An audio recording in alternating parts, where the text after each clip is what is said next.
Muy buenos días con todos y todas. Compañeros, gracias por acompañarnos en este martes de coyuntura. Mi nombre es Caterina Tamariz, me ha tocado moderar el día de hoy como parte del equipo técnico de Descocentro. Y hoy en la reunión tenemos el tema de como tema los desafíos de la salud pública peruana. Hemos comentado a Víctor Zamora. Él es médico cirujano, magíster en gerencia de planificación y política de salud con estudios de posgrado en economía de la salud. Cuenta con 25 años de experiencia en sistemas de servicios de salud, 10 de ellos a nivel internacional en más de 10 países de América Latina y el Caribe. Ha sido ex ministro de Salud, ex funcionario del Ministerio de Salud de Perú y del Ministerio de Inclusión y Desarrollo Social. Muchas gracias por acompañarnos, Víctor. Y bueno, pasamos a que des tu ponencia. Cuentas con media hora, ¿no? Y luego pasamos a las rondas de preguntas, como tú ya en otra oportunidad nos has acompañado. Muchas gracias. Adelante. Eh, bueno, muchas gracias por invitarme nuevamente a este espacio y algunas de las cosas que voy a compartir con ustedes son eh, de dominio público en el sentido de casi que es verdades de perogrullo, ¿no? Así que disculparán en algunos casos lo repetitivo con respecto a otras sesiones. Eh, a veces pasa que uno no da la impresión de que no agrega valor para algo que ya es tan evidente, ¿no? Pero mm, acudo a esta reunión bien entusiasta en el sentido de la tercera parte, ¿no? Yo quisiera escuchar de ustedes también si podemos encontrar o discutir algunas luces que nos permitan salir de la situación en la que nos encontramos, ¿no? Eh, Previo a eso, quisiera también eh, hacer algunas definiciones, ¿no? Cuando uno habla de salud pública, uno tiende a pensar de que solamente se tratan de las actividades de prevención, promoción, ¿no? Las vincula a la vacunación, a las actividades educativas, ¿no? A la calidad del agua, controlar los zancudos. En, en, en el sector también salud pública se refiere al bien público en salud, que no solamente tiene que ver con las intervenciones de las poblaciones, sino también con los servicios curativos que brinda el servicio público, ¿no? Entonces a veces me muevo en esas dos dimensiones.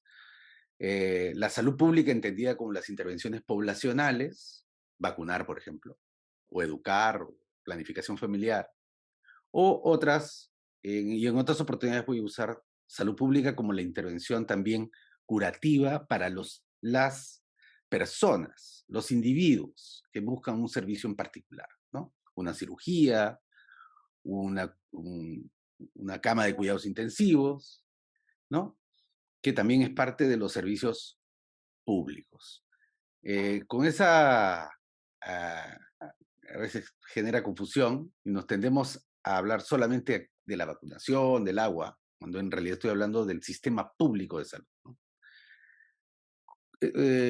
Con eso dicho, por favor, me permitirán que, bueno, como en otras oportunidades, ayudarme de unas, de una, de unos datos. Entonces, vamos a ver algunos desafíos, les voy a plantear a ustedes lo que yo considero que son algunos desafíos de la salud pública peruana el día de hoy, ¿no? Entonces, en primer lugar, esta conversación se da después de que estamos saliendo de una pandemia que ha sido particularmente brutal en términos de muerte y enfermedad en nuestro país, ¿no? Ya estamos registrando 220.000 fallecidos como consecuencias de la COVID-19. Y lo que ustedes van a ver en este gráfico, y quiero llamar su atención, es que de estos 220.000 fallecidos, la segunda región con más fallecidos es Piura, que también es la segunda región con mayor mortalidad materna del país, después de Lima. como en la COVID. Y en este caso, esta conversación se da en el momento en que estamos viviendo una epidemia de dengue, que tiene nuevamente a Piura como su epicentro en términos de mortalidad. Pero más allá de Piura, es que nuevamente una, una emergencia de salud pública hace colapsar los servicios de salud, tanto aquellos que debían servir para prevenir o controlar el zancudo vector en este caso, como la posibilidad de atender y salvar vidas, ¿no? Ya contamos 181 fallecidos hasta el día de ayer, y lo más probable es que terminemos la semana con más de 200. Una cifra nunca antes vista por epidemia de dengue alguna en el pasado, que además está presente en 20 regiones del país y que ya tiene infectados o acerca de 150.000 compatriotas, dentro de los cuales cuentan 10.000 en el caso de Lima. Lima nunca había registrado una cifra tan grande de infectados por dengue. Y esto es relevante porque si eventualmente tenemos un fenómeno del niño en la segunda parte del año, las condiciones para que se replique el dengue van a nuevamente estar presentes, pero va a encontrar a 120.000 compatriotas que ya han tenido dengue. Es importante esto porque el dengue produce hemorragia, la forma más grave, justamente en aquellos que han tenido la enfermedad, no en aquellos que nunca la han tenido. El riesgo es mayor cuanto más veces hayas tenido dengue. Entonces, ciertamente la situación es complicada. Ambos fenómenos han tenido, por supuesto, impactos, no solamente en las personas, por haberle generado enfermedad y muerte, sino haber limitado su acceso a los servicios de salud y ampliado las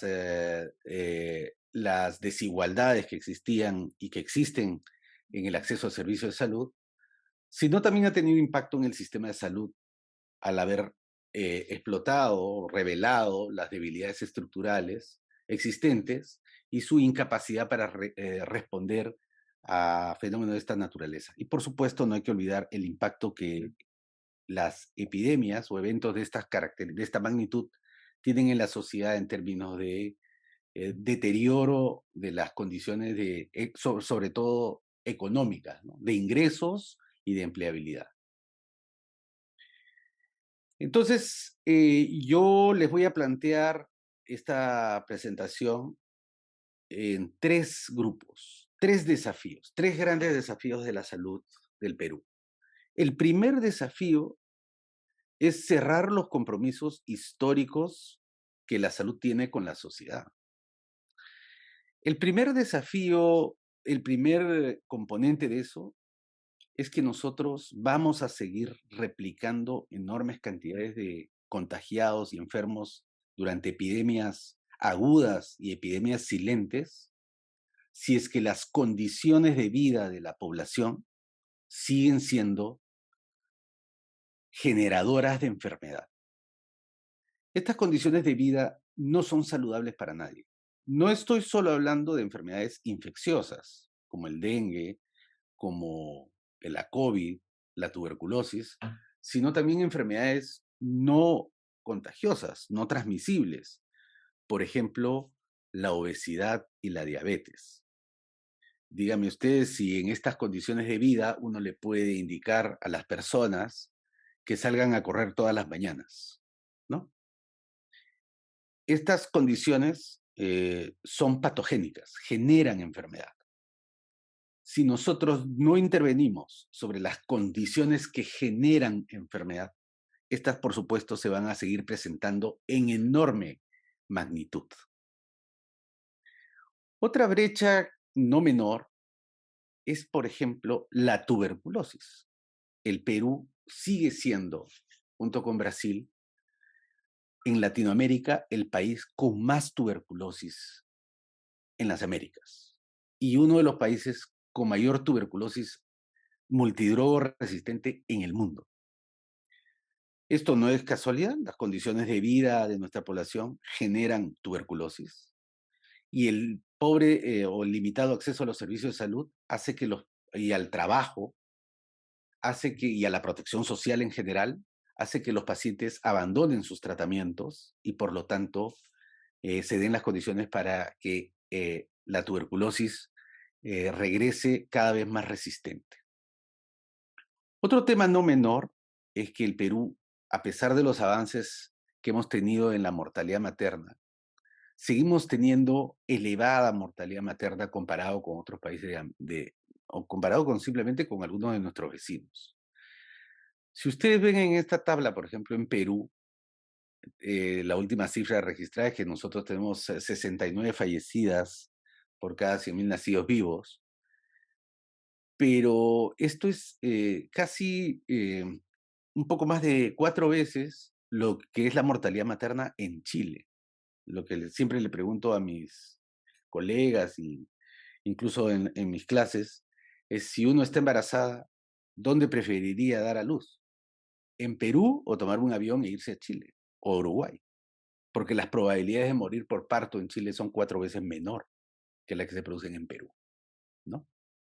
A pesar de los avances que hemos tenido progresivamente, antes era peor, 103, hemos bajado hasta 69, hasta 65, digamos, 69 es producto de la pandemia, que como ustedes pueden ver acá, el número de muertes absolutas fue reduciéndose a lo largo de todos estos años, a pesar de que continuar siendo alta, nuestra mortalidad materna ha venido bajando, ha venido descendiendo. Sin embargo, en la epidemia creció, ¿no? Durante la pandemia, por ejemplo, en el año 2020, en el 2022, perdón, en el 2021, se registraron 493 muertes maternas. Es decir, prácticamente retrocedimos unos 10 a 15 años en términos de mortalidad materna durante la pandemia. Así de frágil es nuestro sistema. Un dato de referencia bien importante es que esta cifra de 69, 65 de mortalidad materna en el caso peruano es la que alcanzó Chile en 1950 y es la que alcanzó Uruguay en 1930.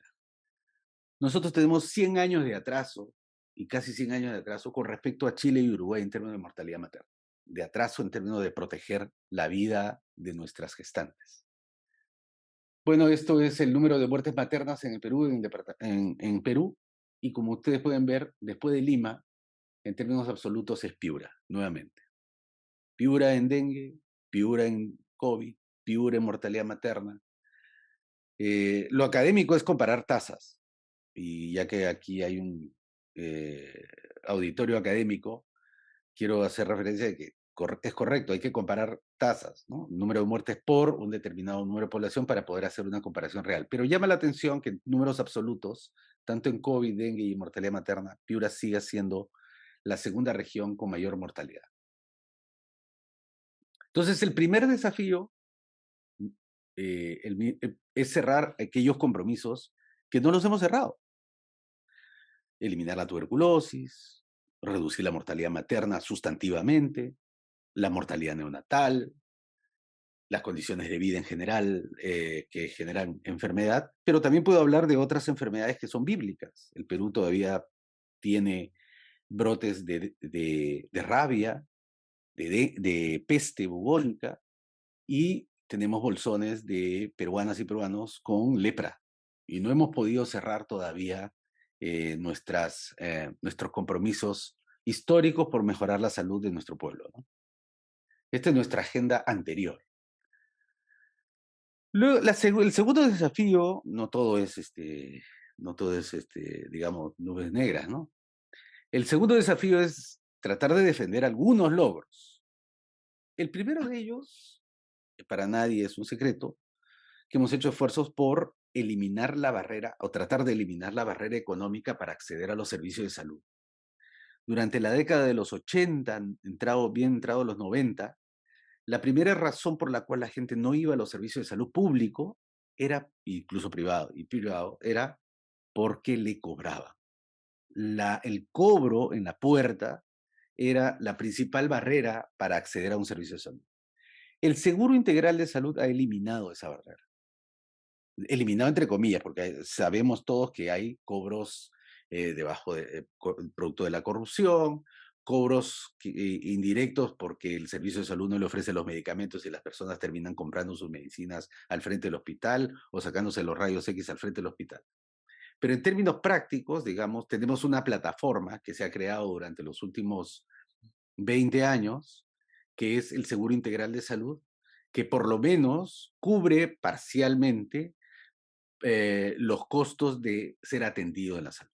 Y durante el último hito fue en el año 2019, en donde a través de un decreto se incorporó cerca de 6 millones de peruanos y una porción importante de venezolanos al Seguro Integral de Salud. Hoy, en el Perú, la población asegurada fundamentalmente por seguros públicos, SIS y Seguro Social, llega al 95%. La calidad del seguro todavía tiene que ser mejorada. La oportunidad, la calidad, la cobertura de ese seguro, por supuesto, tiene que ser mejorada. Pero ya tenemos una plataforma que no teníamos hace 20 años. Tanto es así que la principal barrera de acceso a los servicios de salud hoy día no es el pago, sino es el maltrato. La gente decide no ir a los servicios de salud porque las colas son largas, porque eventualmente no obtiene la cita. En tercer lugar, no obtiene los servicios que estaba buscando. En el proceso lo maltratan, le gritan, le presentan una serie de barreras administrativas. Pero es hoy día la principal razón por la cual la gente que se siente enferma decide no ir al servicio de salud, público y privado, es por los tiempos de espera y el maltrato. Es decir, la percepción de una mala calidad de atención. Otro avance importante durante los últimos 20 años que tenemos que defender es la evolución de la desnutrición crónica. Hemos sido capaces como sociedad y por intervenciones muy bien diseñadas en el Estado de reducir la desnutrición crónica a una tercera parte. Aquí el horizonte temporal es del 2008, el promedio está en 27% y ha bajado a 12%. Durante la pandemia esto se incrementó ligeramente, pero es algo que nosotros deberíamos continuar reduciendo o por lo menos este, digamos, eh, ser capaces de protegerlo. Estos logros además son bien frágiles porque durante el ejercicio gubernamental del presidente Castillo, en la encuesta nacional, los indicadores del PPR señalan que hubo retrocesos en materia de nutrición crónica. Pero esto es un avance ciertamente, un logro importante. Otro logro importante es también los servicios de salud mental, ¿no? Hemos avanzado, por supuesto que la tarea por hacer es inmensa, pero a lo que teníamos, hemos avanzado en el acceso a servicios de salud mental a nivel comunitario, ¿no? Esto se expresa en el número de centros de salud comunitario que se han ido implementando año tras año y que esperemos se sigan ampliando hacia el futuro. Otro punto que no está señalado acá, pero que contribuye a la reducción de la desnutrición crónica, es que durante prácticamente 30 años, nosotros hemos sido capaces de mantener y sostener un exitoso programa de vacunación que tiene 17 vacunas, el más ambicioso programa de vacunas de las Américas, y con altos niveles de cobertura, altos, pero en proceso de debilitamiento. Tanto es así que el Perú ha sido considerado país de alto riesgo para sarampión y polio, y de ahí la declaratoria de la emergencia este año para poder cerrar las brechas de vacunación de enormes bolsones de población, no solo por la pandemia, sino porque efectivamente estamos perdiendo la enorme capacidad que teníamos para cubrir toda la población y cubrirla con una enorme cantidad de productos biológicos frente a cerca de 24 enfermedades. Entonces, vacunación, desnutrición, salud mental, la eliminación del bocio endémico, la reducción sostenida del tabaquismo en la sociedad peruana, son algunos de los logros que nosotros podemos mostrar y que nos toca defender. Que estos, otro elemento que no he puesto en las diapositivas es ciertamente la ley de alimentación saludable y la incorporación de los octógonos, hoy día tratando de ser perforados a través de los productos sucedáneos de la, teóricamente sucedáneos, o mal llamados sucedáneos de la leche materna. Igual pasa con el cigarrillo electrónico. Entonces, eh, nosotros tenemos que ser capaces en cualquier agenda de la salud pública en el Perú de defender los logros que este sistema ha sido capaz de generar en estos últimos 20 años. Nuevamente, desnutrición, vacunación, alimentación saludable, salud mental, entre otros modestos pero significativos, el aseguramiento universal, modestos pero significativos logros de nuestro sistema. Un tercer desafío, así como tenemos una agenda antigua que no hemos podido cerrar, son las nuevas fronteras, son los nuevos retos, ¿no? Los nuevos retos que nos impone, uno, el envejecimiento.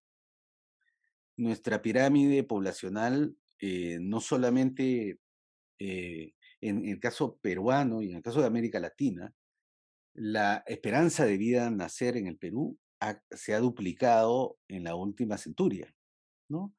Y más rápidamente en los últimos 50 años. Estamos próximos a alcanzar cerca de los 80 años de esperanza de vida. Esto que es, digamos, bienvenido de poder vivir más, en realidad el reto es poder vivir esos años que se van ganando lo más saludable posibles o con la mejor protección posible, ¿no? En esta lámina ustedes pueden ver que hay una esperanza de vida no saludable, ¿no? Que se calcula ahora, para el año 2019, ya se calculaba en cerca de 12 años de esa esperanza de vida de 12 años en que uno va a vivir en malas condiciones, en una situación no saludable, ¿no? Se prolonga la vida, pero se prolonga la vida en condiciones más bien precarias, ¿no? Tanto de la salud como también de la protección social en general, ¿no? Eh, no tengo que abundar en el tema de las pensiones o los servicios de cuidados, que son muy, muy precarios para la mayor parte de la población adulta y adulta mayor del Perú. Uno segundo son las enfermedades crónicas, derivadas básicamente de eh, la obesidad, el sobrepeso, el, el consumo de sal y el consumo de alcohol, ¿no? Y la falta de actividad física protectora. Entonces, las enfermedades no transmisibles hoy, son la gran carga de enfermedad en los sistemas de salud. Si ustedes me dicen que mi esperanza de vida, yo tengo ya casi 60 años, si me dicen que mi esperanza de vida es 80 años y hoy día me diagnostican hipertensión o diabetes, lo mejor que me puede suceder a mí es que me lleve bien con mi médico porque lo voy a ver los próximos 20 años, incluso más que algunos miembros de mi familia. Los próximos 20 años, mi sistema de salud va a tener que cargar con mi enfermedad, la hipertensión, la diabetes, porque estas no son curables. Son enfermedades crónicas que me van a acompañar por los próximos 20 años y que el sistema de salud va a tener que absorber en términos de servicios. Entonces, no es como en los años 50, con el descubrimiento de los antibióticos, que uno se enfermaba, tenía una neumonía, venía una penicilina y en 7 días uno podía estar recuperado completamente de su salud. No. En las enfermedades crónicas, no solamente son prolongadas, son incurables, sino que son progresivamente más complejas. La hipertensión no es la misma a mis 60 años que la hipertensión y los daños que ha generado 15 años después. Probablemente haya destruido mi riñón, haya deteriorado efectivamente mi capacidad visual, y etcétera, etcétera. Entonces, las personas adultas mayores con enfermedades crónicas significan una enorme, y disculpen que use esta palabra, una enorme carga en términos de servicios y de costos para el sistema de salud. Bueno, ese futuro ya lo estamos viviendo el día de hoy. Las enfermedades no transmisibles son de lejos la mayor cantidad de pacientes que se ven en nuestros servicios de salud del día de hoy. Un otro elemento muy importante, tanto para el financiamiento de los servicios como para las propias condiciones de enfermar y morir en el Perú, es la pobreza, ¿no? Nosotros habíamos avanzado, aunque en términos monetarios puramente, habíamos reducido la pobreza, mas no así mejorado las condiciones de vida. Sin embargo, el hecho de haberse reducido la pobreza en términos monetarios en sí mismo era ya un avance o un aspecto, una oportunidad para mejorar los servicios de salud. La pandemia, con su impacto económico y además con su impacto en el empleo y la calidad del empleo, nos ha hecho reingresar una importante cantidad, se calcula entre 2 y 3 millones de peruanos, a la pobreza y pobreza extrema y por lo tanto a condiciones de generar más enfermedad y por supuesto menos capacidades de afrontarla. Eh, y como consecuencia la necesidad de que haya un crecimiento del Estado para proteger a una mayor cantidad de población en esta situación de vulnerabilidad. Debería ser para todos, pero especialmente si nosotros quisiéramos priorizar, como era la agenda de los años 80, la población a priorizar es cada vez mayor por el impacto socioeconómico que ha tenido la pandemia y, y, y que va a tener los próximos años como consecuencia de ello, ¿no? El otro reto son las nuevas tecnologías.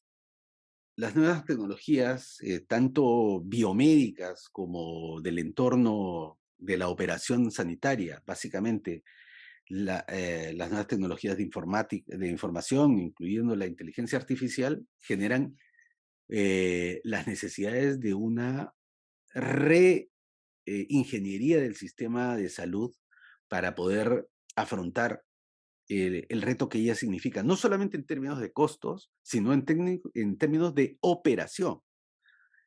Le pongo un ejemplo. Durante la pandemia nosotros incorporamos 400, digo nosotros en varias gestiones, logramos incorporar 400 plantas de oxígeno a los hospitales, porque tuvimos esa crisis de oxígeno que todos recordamos. Incorporamos 400 plantas de oxígeno a los hospitales. La mitad de ellas, un año después de haberse cerrado la pandemia, o casi un año, de su forma más dramática, están en desuso o están en desuso porque no las operan o están en desuso porque se han malogrado. Plantas de oxígeno.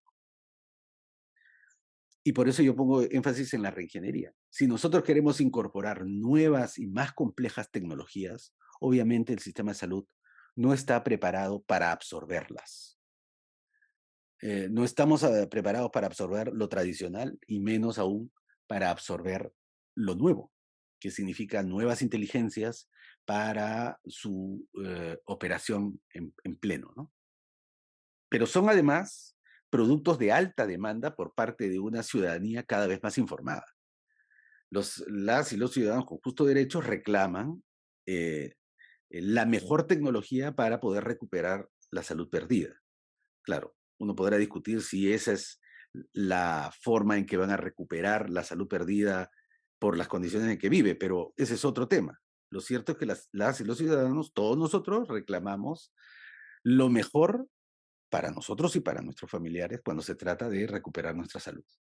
Ese lo mejor, el sistema de salud no solamente es tan precario que no lo puede comprar, pero también, inclusive si lo pudiese comprar, es necesario operarlo de manera óptima, ¿no? Y el último desafío, ¿no? Estos son desafíos epidemiológicos, eh, eh, demográficos, económicos, tecnológicos, pero el otro desafío es el político. Hoy por hoy, el Perú, a pesar de haber tenido los resultados que hemos tenido durante la pandemia, a pesar de los resultados que estamos teniendo por el dengue, que nos coloca en este momento como el segundo país con mayor mortalidad por dengue en América Latina, después de Bolivia, y seguramente la próxima semana nuevamente tendremos nos colocará en esa situación espantosa de ser el sistema de salud más precario de América Latina, porque las cifras de dengue, de muerte, de mortalidad por dengue van a superar las de Bolivia. Incluso tenemos más casos de dengue que Brasil, teniendo 10 veces menos población que Brasil. El peor, digamos, uno de los elementos claves de nuestra agenda hacia el futuro es que nos encuentra un país muy golpeado, sin capacidad de procesar acuerdos programáticos en salud. No tenemos en este momento ninguna organización política o social, digamos, que haya sido capaz de levantar una propuesta programática del nuevo sistema de salud que quisiéramos tener hacia adelante. Hay ideas, hay documentos, pero yo creo que ustedes me entienden en el sentido de que no hay un acuerdo político que pueda hacer colar estas ideas, desarrollar una agenda e iniciar su implementación. Hoy día Colombia está en un proceso de transformación de su sistema de salud liderado por el presidente Petro. México está haciendo una reforma muy regresiva de su sistema de salud liderado por AMLO. Chile está reformulando su sistema de financiamiento del sistema de salud chileno, liderado por el presidente Boric. Y Brasil se prepara para hacer un relanzamiento del sistema único de salud brasileño. Ellos han sido capaces, dentro de la crisis institucional, de confianza, de polarización, etcétera, y que vive toda América Latina, de procesar acuerdos políticos de altísimo nivel liderados por sus propios presidentes. En el Perú no tenemos esa hoja de ruta, esa agenda, ese acuerdo político programático para nuestro sistema de salud. Hablamos de mejorar el primer nivel de atención, hablamos de algunos de unificar el sistema, otros se han quedado en hacer censuras a las ministras o ministros y volarles la cabeza, pero no tenemos en realidad un acuerdo político programático que nos permita afrontar el futuro. En ese vacío hay agencias que van desarrollando propuestas. Esta es la propuesta del Banco Mundial, ¿no? Que tiene 5 ejes. 1, sistema de salud resilientes. 2, resilientes además al cambio climático. Tercero, preparado para las emergencias. Cuarto, financiado para ser resilientes. Y finalmente, que pueda incorporar todas las etapas de vida. ¿Qué nos está diciendo el Banco Mundial? Miren, en realidad, prepárense para los próximos ciclos que son cada vez más frecuentes de enormes crisis sanitarias, inviertan en un sistema de salud que sean capaces de seguir operando en plena emergencia, para evitar lo que nos acaba de salir. No es una gran reforma del sistema, sino inyectenle dinero para que los sistemas de salud sean capaces de responder a las cada vez más frecuentes emergencias derivadas de los cambios climáticos y sociales de las Américas. El Banco Interamericano de Desarrollo más o menos dice lo mismo: incrementar la inversión en salud, invertir y prepararse para las emergencias, aumentar la capacidad para responder de los servicios a todas las demandas de su población, que esos servicios de salud se mantengan operativos durante la emergencia, bueno, tratar de que la plata sea gastada eficientemente y prepararse para la transformación digital. La agenda sanitaria del Perú es inexistente, ¿no? En este momento no hay una agenda sanitaria que nos señale un rumbo de qué tipo de sistema de salud vamos a tener para enfrentar no solo las emergencias, sino para cubrir la enorme demanda de salud, de recuperar la salud y prevenir la enfermedad que nuestro país requiere. En resumen, cualquier tipo de agenda debería tener estos tres elementos. Uno, mejorar las condiciones de vida y provisión de servicios públicos, que se refiere básicamente, si nosotros seguimos concentrados en que la agenda de salud son hospitales y médicos, no vamos a poder nunca copar o responder a las necesidades que emergen de una sociedad en sí misma productora de enfermedad. Piura. Piura tiene la enorme cantidad de dengue que tiene y el resto del país por las pésimas condiciones de abastecimiento de agua. El agua es el problema central del dengue en el Perú. Entonces, cualquier agenda debe afrontar las condiciones de vida de las personas, de vida, empleo, transporte, alimentación, agua, vivienda. Un segundo elemento es la cobertura universal, ¿no? Nosotros somos uno de los países más precarios en inversión, y eso lo hemos visto en otra oportunidad, y nosotros tenemos que revertir la situación de inversión. Tenemos 93% de población asegurada, pero un seguro que no cubre todas sus necesidades. Y, por supuesto, viniendo de la guerra, tenemos que prepararnos para la próxima. Prepararse para la próxima emergencia global y ser capaces de operar mientras la emergencia se da. Piura es el ejemplo de hoy. Todos los servicios han colapsado y ya no puede atender la emergencia. El COVID lo fue hace 2 años, 3 años. El sistema de salud colapsó y no pudo responder a la enorme demanda crítica para la cual supuestamente estaba creado.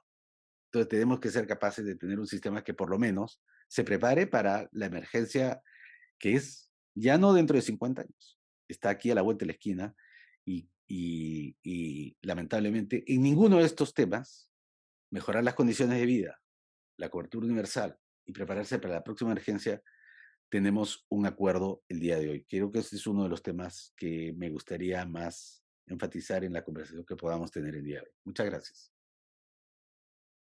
Muchas gracias, Víctor. Gracias por la explicación. Es interesante el análisis realizado con respecto a la situación de salud que todos conocemos, ¿no? Y bueno, empezaremos la ronda de preguntas, comentarios, este feedback de conversación con Víctor. Espero que me levanten sus manitos para los que se encuentran ya interesados en hacer algún comentario o una pregunta con respecto a la exposición del día de hoy. A ver, veo acá. María Teresa. Adelante, María Teresa. Muchas gracias. Excelente información, ¿no? Muy, muy ordenada la presentación. Bueno, yo estaba haciendo como una suerte de paralelo mental entre educación y salud y me gustaría plantear dos preguntas desde esta mirada de paralelo, ¿no? Una es que, al igual que en educación, en salud se ha logrado la cobertura y el problema es la calidad, ¿no? Digamos, igual en educación ha sido lo mismo, ha sido un derrotero semejante, ¿no? Se ha luchado por muchos años por la cobertura, y si bien todavía hay huecos de no cobertura en educación, hay bolsones, ¿no? Pero como los niños que están entre 14 y 18 años que no logran un sitio, sin embargo, la cobertura también alcanza pues más del 90%, 80 y tantos por ciento, y el problema es la calidad, ¿no? Y esa es una primera cosa. ¿Cómo ves tú esta cuestión entonces como un desafío a futuro? O sea, que obviamente con todos los elementos que ha señalado de los nuevos retos son los elementos, me imagino, de la nueva calidad, ¿no? Pero un poco ese es el paralelo.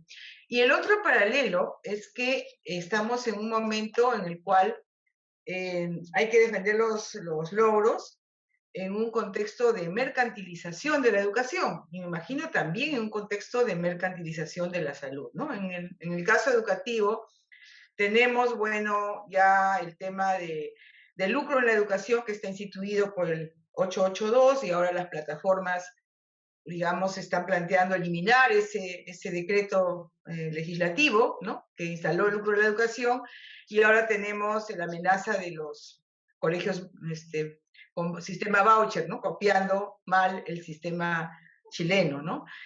En salud hemos visto, ¿no? No solamente la falta de vacunas, la falta de oxígeno, etcétera, no hemos visto la extrema mercantilización de muchos servicios educativos, ¿no? Y entonces la pregunta va como por ahí, ¿cómo es el diagnóstico de esta mercantilización a lo largo de estos años? ¿Y cuál es la amenaza que ahora, si hubiera, en el caso de salud, de mercantilizarlo más y por lo tanto reducir la oferta pública? Esas serían mis dos preguntas. Gracias. Gracias, María Teresa. Vamos a escuchar las dos preguntas más, Rodolfo y Jorge, y después pasamos a las respuestas de Víctor para hacerlo de forma ordenada. Adelante, Rodolfo. Gracias, buenos días con todos y gracias por la exposición que toca uno de los temas centrales, yo creo, de lo que debiera ser la agenda.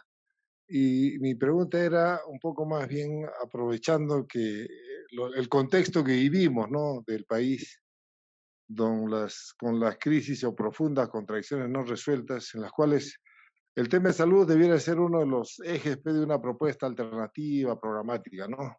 Y entonces ahí la situación expuesta nos coloca con un gran problema, el tema de la asignación de recursos y redistribución finalmente, ¿no? Porque las políticas públicas y todo van a enfrentar, si se quiere mejorar condiciones generales con todo lo que ha señalado en la exposición el doctor Zamora, supone una decisión o una voluntad desde el Estado para emprender, ¿no?, una política redistributiva que se oriente a mejorar condiciones de vida, ¿no?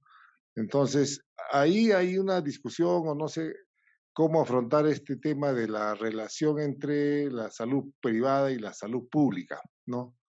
El sistema único de salud, ¿no? O sea, cómo afrontar eso, porque justo en la pregunta que hacía hace un momento Teresa, ese tema de la mercantilización y todo, o sea, realmente hay una salud pública que en las relaciones que tiene con el sector privado a veces da para cuestionarse. Bueno, el médico en el seguro a uno no lo atiende, pero sí te puede atender en su consultorio privado.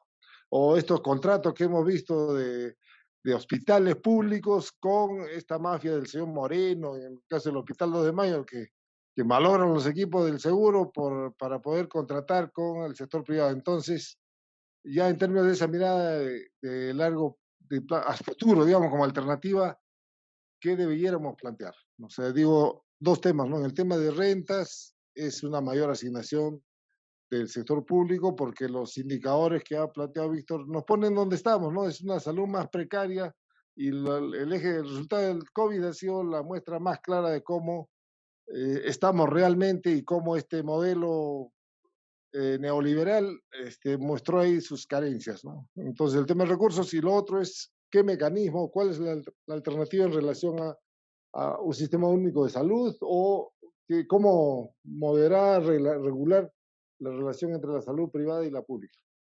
Gracias. Gracias, Rodolfo. Doy pase a Jorge y después a Alejandro, para ya ahí cerrar Sí. la ronda. Y gracias, Katy, y buenos días con todos y con todas, y también gracias a Víctor por esta excelente presentación, que nos hace recordar situaciones que, digamos, se están dando, ¿no?, de manera, digamos, constante. Y uno ya se pone a pensar, y verdad que no, en el país no se ejerce el derecho a la salud, ¿no?, por toda la información que tenemos y también la que nos presentó Víctor. Bueno, obviamente hay avances, ¿no? Digamos, la situación de la salud ha mejorado, pero no mejora la situación de toda la población. Además, bueno, a pesar de que se han formulado políticas públicas, se encuentra con planes, todo, pero la situación de la salud no mejora, ¿no? Y ya ante casos de anemia, desnutrición crónica, sobrepeso, obesidad, tuberculosis, todo eso lo que ya se ha presentado, ¿no? Y ahí yo estaba pensando, claro, es importante, pero ¿cómo hacer necesitamos una intervención integral, ¿no? O sea, no tiene que ver solamente digamos, mirando el Ministerio de Salud, sino con el sector salud, como decía Teresa, el sector salud también, el sector agrario, social, todo tiene que haber una intervención integral porque hay que, digamos, reducir o eliminar estos condicionantes sociales que hacen que la salud sea la más mala que tenemos como país, ¿no? Y ahí da mi pregunta y comentario este tema de cómo trabajar esta reforma de la salud de manera integral y donde cada instancia cumpla su rol, ¿no? Porque recordamos que estamos en un proceso de descentralización. Entonces, ¿cómo hacemos que los gobiernos locales se metan en este tema, trabajen en este tema? Los gobiernos regionales sí tienen la función de salud directa, pero también tienen algunas debilidades. Entonces, ¿cómo poder formular una reforma de la salud de manera integral donde se fortalezca las capacidades regionales y locales, ¿no? Y algo también que lo mencionó Teresa y Rodolfo, claro, podemos hablar de un sistema de salud, una reforma de salud que piense en lo público de verdad, pero estamos también con un modelo neoliberal, entonces donde todo se privatiza, entonces ahí, digamos, tenemos una complicación que debemos resolver. Gracias. Gracias, Jorge. Adelante, Alejandro, y ahí doy paso ya a Víctor para poder culminar la primera ronda. Gracias, Katy. Buen día con todos y todas. Víctor, muchas gracias por la exposición. Yo quería hacer algunas precisiones respecto al escenario de brote de dengue que estamos viviendo en el caso del Perú y concretamente en Junín. Nosotros como Descocentro tenemos una presencia y una relación muy estrecha con la Dirección Regional de Salud en Junín y en el marco de algunos programas de salud que tenemos, somos parte incluso del Consejo Regional de la Salud y en ese marco somos parte de la mesa temática, por ejemplo, del dengue, y en ese marco podemos evidenciar algunos elementos que nos llaman la atención y tal parece que de la pandemia no hemos aprendido mucho. Entonces, da la impresión de que el sistema como tal tiene muchos errores que hace que este elemento, o en todo caso, este sistema de salud, sobre todo, se evidencie o se acentúe con todos sus problemas en zonas rurales. Por ejemplo, a la fecha, quiero mencionar en Selva Central de Junín, los casos de dengue son aproximadamente 2.500 casos totales, de los cuales solo en Junín vamos con 6 defunciones. Entonces, esto es una situación bastante crítica en el caso de las provincias de Chanchamayo y Satipo. Este elemento nos llama la atención porque en estas dos regiones, o perdón, en estas dos provincias tenemos población vulnerable, ¿no? Porque hay que precisar que tenemos población, digamos, de grupos étnicos ashánicas, nomatsiengas, caquintes, que generalmente tienen elementos, digamos, de vulnerabilidad y que muchas veces no le presta atención el gobierno. En los elementos y en las mesas temáticas, tanto el Consejo Regional como en la mesa temática del dengue, la direza hace mención que el gobierno ha transferido recursos insuficientes. Tanto es así, por ejemplo, que no tenemos presupuesto suficiente para los kits de diagnóstico. Tampoco tenemos presupuesto suficiente para los rehidratantes y tampoco para el tratamiento como tal del dengue. Entonces, se está viendo a través de mecanismos alternativos para la gestión de estos elementos. Entonces, creo yo que es, digamos, reiterativo digamos, los problemas que el sistema de salud viene teniendo cuando se presentan esos problemas. Entonces, en suma, ¿cuál podría ser, digamos, de cómo en todo caso el Estado peruano tendría que afrontar estas situaciones, ¿no? Eso quería mencionar, Víctor, y gracias por el espacio. Gracias, Alejandro. Ahora sí le doy el paso a Víctor para las respuestas a los comentarios y preguntas. Gracias. Gracias por las reacciones. En verdad, no creo tener respuesta, sino compartir las mismas preguntas y esperaba que el auditorio me diera algunas señales, porque en realidad, como decía María Teresa, en lo que pasa al sector salud le está pasando al sector educación y otros, en el cual yo particularmente creo que la palabra precariedad ya empieza a dejar de tener vigencia. Sabemos que son sistemas precarios.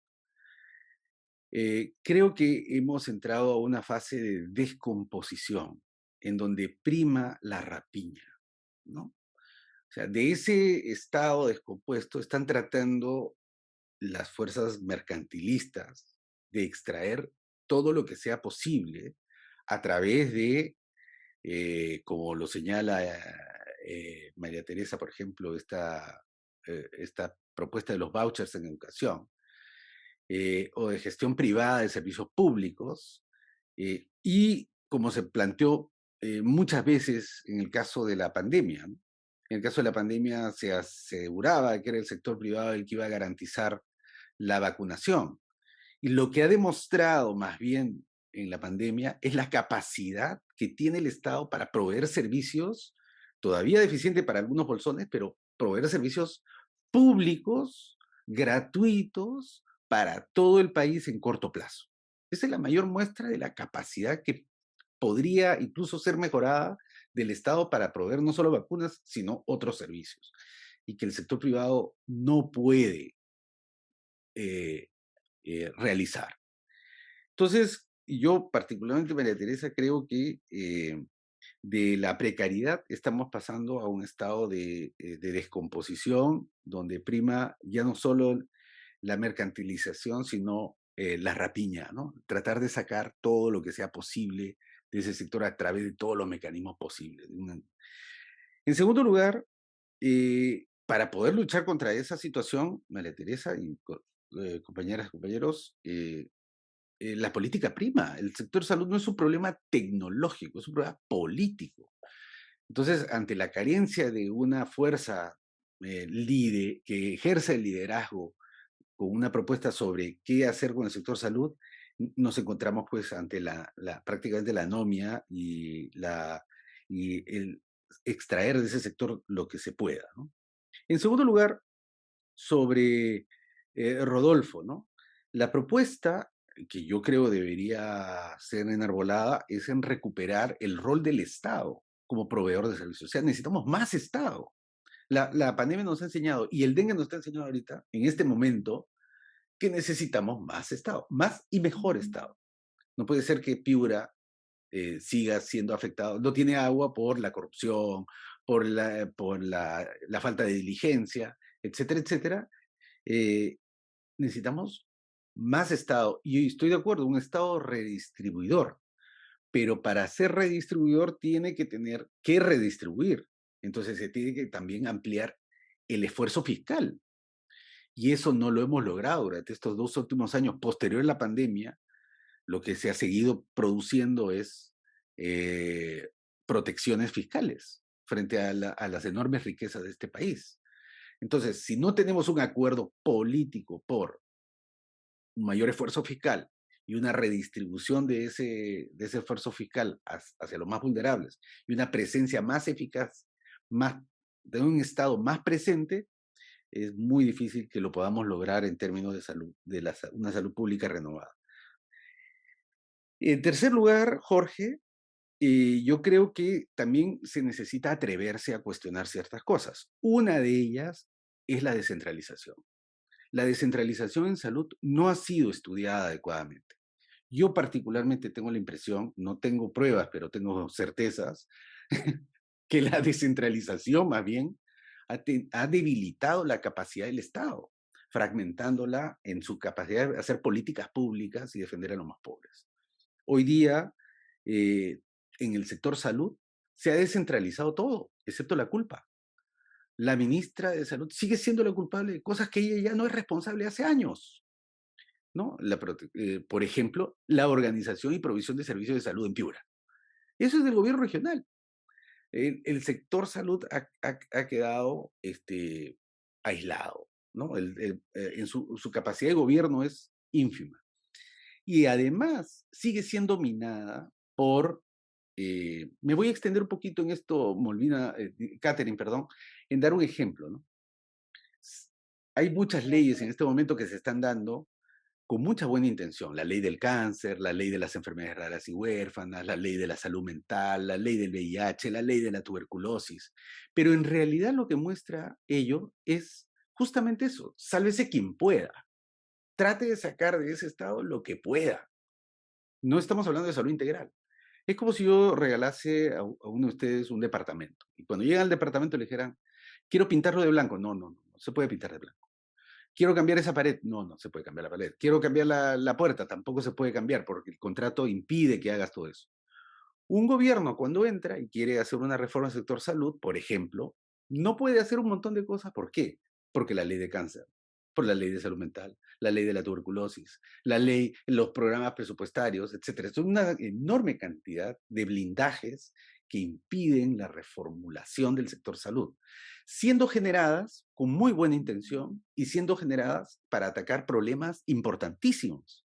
Nadie le niega su importancia y su relevancia, pero la suma de las leyes limita la capacidad de gobierno del sector salud, sumado a la descentralización. Entonces, tenemos que atrevernos a cuestionar el andamiaje normativo regulatorio del sector salud peruano, que ha limitado su capacidad de generar un Estado unitario. Y finalmente, Alejandro, cuando yo quiero cuestionar incluso la afirmación que no hemos aprendido nada de la pandemia. Sí hemos aprendido muchísimo. Lo que pasa es que esos aprendizajes no nos atrevemos a convertirlos en transformación. Por ejemplo, esta publicación que ha realizado Oxfam acerca de la cobertura de la vacunación contra la COVID. Hasta el año 2022, el año 2022, 30% de la población de la que tú haces referencia en las zonas rurales y de selva, fundamentalmente del país, no tenían vacuna contra el COVID. El año 2022, habiendo iniciado la vacunación en el primer trimestre del año 2021. Entonces, cuando ya comunidades urbanas habían alcanzado el 80%, hay comunidades rurales, amazónicas fundamentalmente, que han llegado al 30%. Y se le echa la responsabilidad a ellos. No saben, no quieren, la religión, etcétera, cuando no se ha hecho ningún estudio. Simplemente el Estado no les provee los servicios que ellos necesitan. A pesar de que el Estado es el que más y mejor provee servicios públicos, hay bolsones de la población que todavía no tienen acceso a ellos. Entonces, la tarea no es fácil, pero pasa, vuelvo a repetir, por un acuerdo político que creo que en estos momentos no están dadas las condiciones subjetivas, ¿no?, para generar ese acuerdo político que ponga énfasis en la presencia del Estado como protector de la salud en su más amplia definición. Víctor, tenemos otro participante, Alberto Adrián. Adelante, Alberto. Buenos días, Víctor. Un saludo, como siempre. Buenos días. Alberto. Yo tengo una pregunta, además me toqué al médico, lamentablemente soy hipertenso y adulto mayor. Entonces, tú has hablado de descomposición, ¿no es cierto? Y me parece un término interesante. Yo hablo de decadencia, ¿no?, que viene acompañada de la descomposición. Un Estado que no es capaz de responder, digamos, a las demandas de la población, sea cual fuera esta, de salud, educación, lo que tú quieras, ¿no es cierto? O sea, y tengo la impresión, además, esta última ley que se ha aprobado sobre los médicos, presentada por la parlamentaria Portal Latino, creo que se llama, ¿no? La de Nuevo Perú, perdón, sí, la de Perú Libre, perdón. ¿Tú no crees que mediocriza más el ejercicio de la democracia?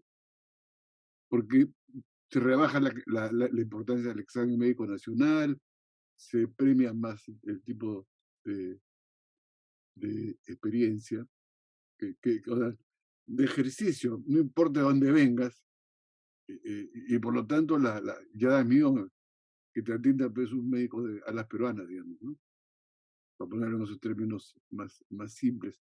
Entonces, yo asocio este proceso que tú llamas descomposición a un proceso en el cual los sectores emergentes buscan nuevamente reubicarse o movilizarse socialmente, y esa masificación de las cosas implica pues una mediocrización que es obviamente una descomposición. Ahora, la pregunta es que yo hago, todas las sociedades pasan por ese momento, pero después regresan a través del péndulo, ¿no es cierto? Nadie podía pensar en San Marcos de los 80, sería la San Marcos actual, más allá de sus problemas mucho más interesantes, sobre todo en la parte de letras, ciencias sociales.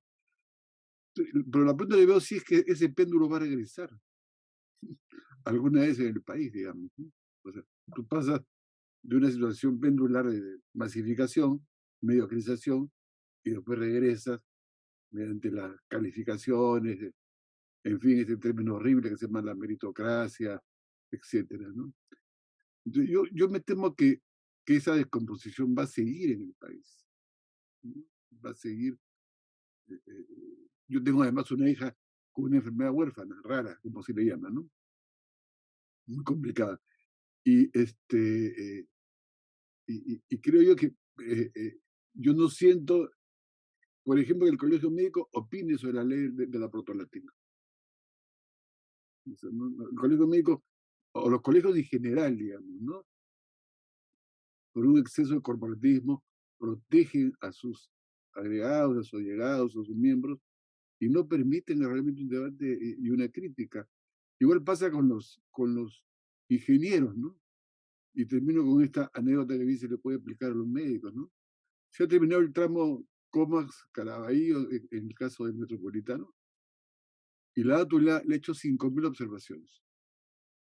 5.000 observaciones para un tramo de Comas a Caraballo. No sé de qué tipo, ¿no es cierto? Y además está acompañado de una corrupción, porque el día que se termine el tramo Caraballo, Comas-Caraballo, los colombianos van a hacer 15 años concesionarios de la vía expresa. Cuando ya tienen 15 años, como no se terminó, no se podía aplicar la concesión. Es un fraude terrible. Yo siento que también hay colegios ingenieros no opinan nada. Los puentes se caen, la corrupción de los ingenieros, o que participan no todos en la construcción. Y siento también que las corporaciones, yo he sido decano de un colegio de sociólogos, no son útiles inclusive para la propia defensa, en este caso, de los pacientes, ¿no? O sea, todo el mundo sabe que los médicos en muchos sitios trabajan menos de lo que se dice. Hay también, desde el punto de vista, una falta de autocrítica por parte de los médicos. Más allá de un sector que conozco mucha gente entregada, además tengo un hermano médico. Entonces, es un poco mi reflexión. ¿Tú crees que la descomposición va a seguir, digamos, encuentras alguna luz al final de este túnel en el cual todos estamos? Nuevamente un abrazo y gracias por la exposición muy interesante. Gracias, Alberto. Alberto. Adelante. Alberto, felizmente hay una expansión de los servicios de salud mental comunitario, porque después de esta charla vamos a ir a la cola. Después de esta conversación vamos a ir a pedir nuestros antidepresivos. Claro, es lo que te digo, ¿no? Bueno, la ley del servicio rural es una ley con nombre propio, ¿no? La doctora Portalatino es egresada de una universidad que ya desapareció. Claro, Los Ángeles. Además, o sea, que nunca aprobó ningún estándar y que ya desapareció, y ella ya tiene su título y ha generado una ley que le permite, luego de ser congresista o durante ser congresista, no sé, porque ahora uno puede irse a vivir a Estados Unidos y seguir siendo congresista. Ella puede puede estudiar desde mañana su especialidad y seguir siendo congresista, supongo. O sea, es una ley con nombre propio. Es parte del rapiñaje, es parte de que yo me llevo un pedacito del Estado ahí yacente, me llevo algo para mí, ¿no? Esta es mi oportunidad y me la llevo. Lo mismo pasa, y como esto se expande, ¿no es cierto? Cuando uno ve que los médicos o algunos, digamos, profesionales sacan a sus pacientes para que se hagan la ecografía justamente en el consultorio al frente del hospital. Lo vemos también con el policía que alquila sus armas al narcotráfico, ¿no? Para que... Entonces, realmente la crisis es sistémica y, por supuesto, el sector salud no es... no está aislado, no es una isla.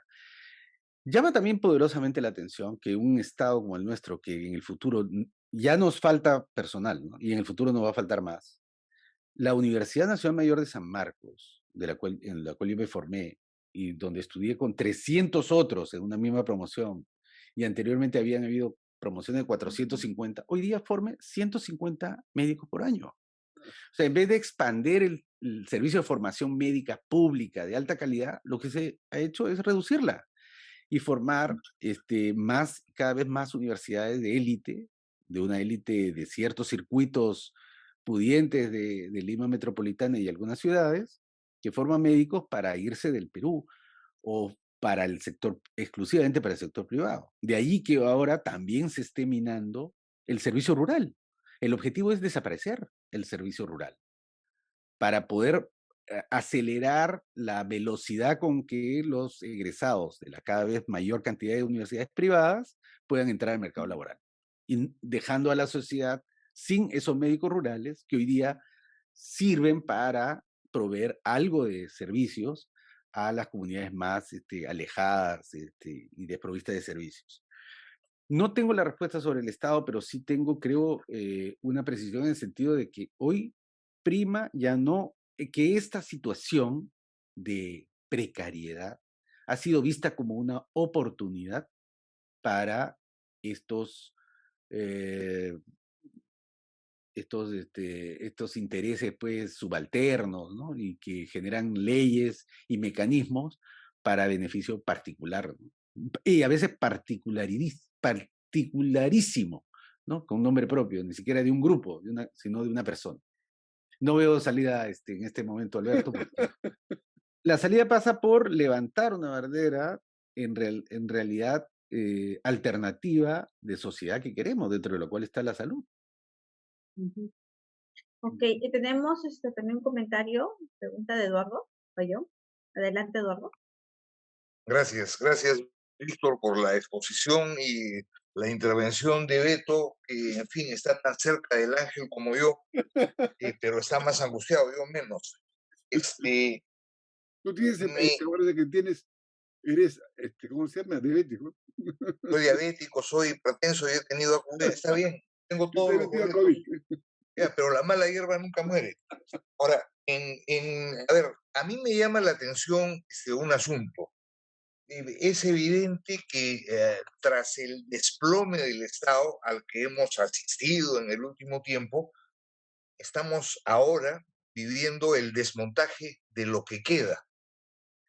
Y en ese desmontaje de lo que queda, hay varios actores, incluida la gran empresa, que, ejemplo, Reconstrucción con Cambios, se ofrece para hacer la reconstrucción a través de obras por impuestos, que tiene una historia perversa, por decir algo suave.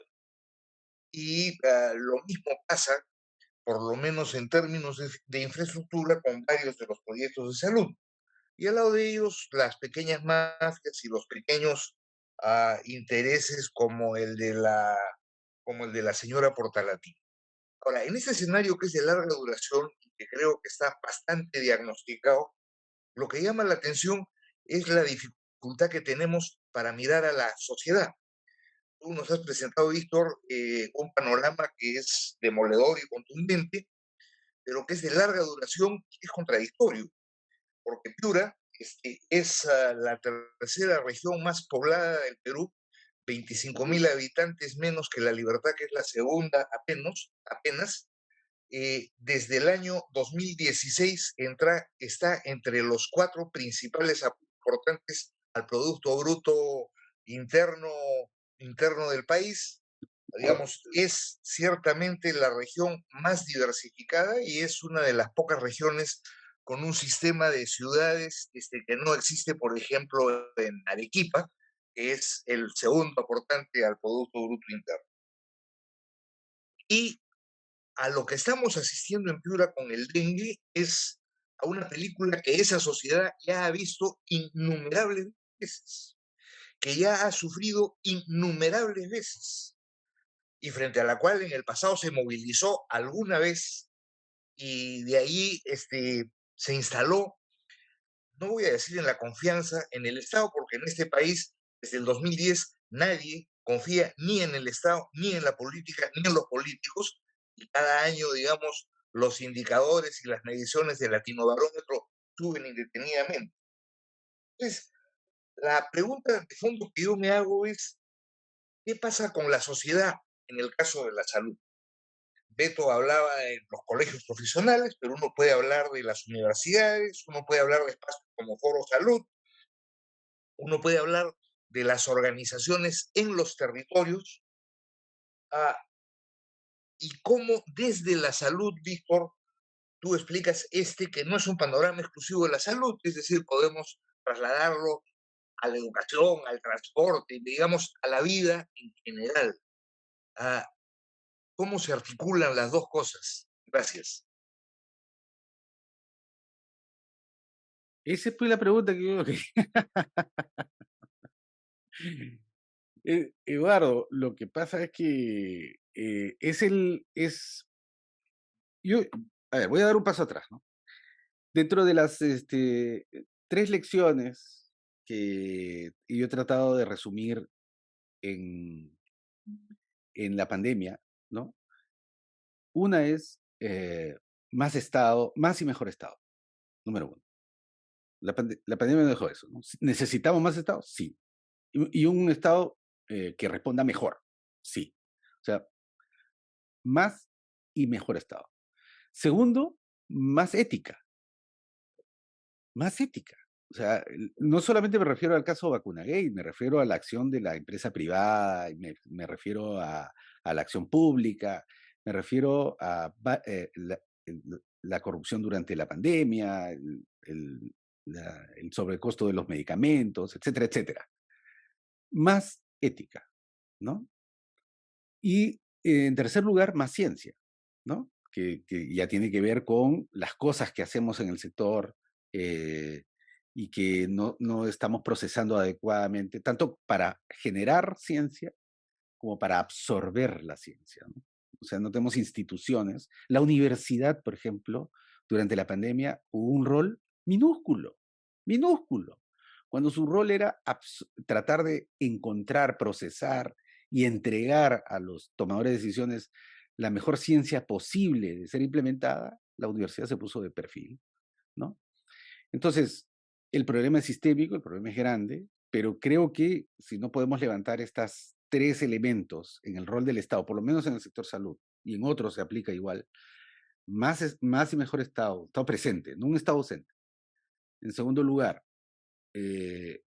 una ética, ¿no? Una más ética en el ejercicio público, desde lo público y también desde lo privado, como tú ves el rol de las empresas privadas, que es básicamente rapiña en muchas áreas.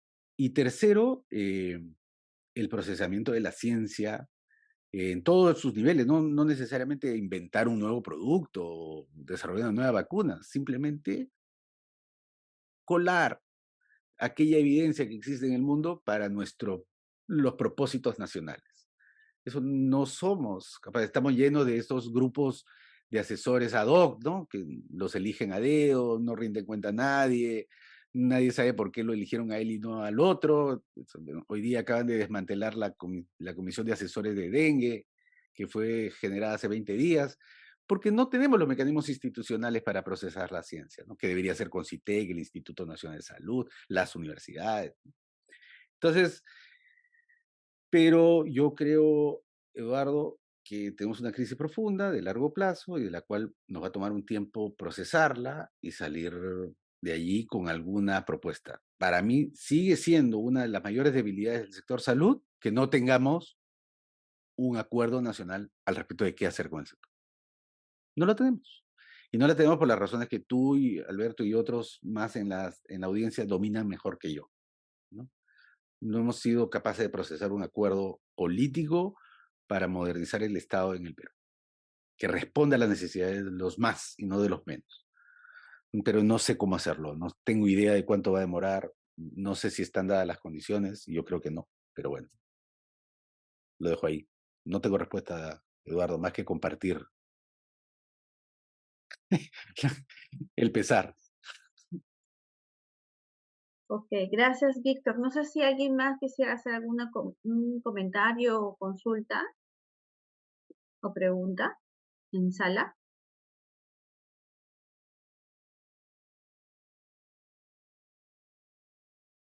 Creo que no. En todo caso, agradecerte, Víctor, por tu participación, ¿no? Excelente exposición. Agradecer también a los compañeros presentes por su participación en estos martes de coyuntura. Nos vemos la próxima semana.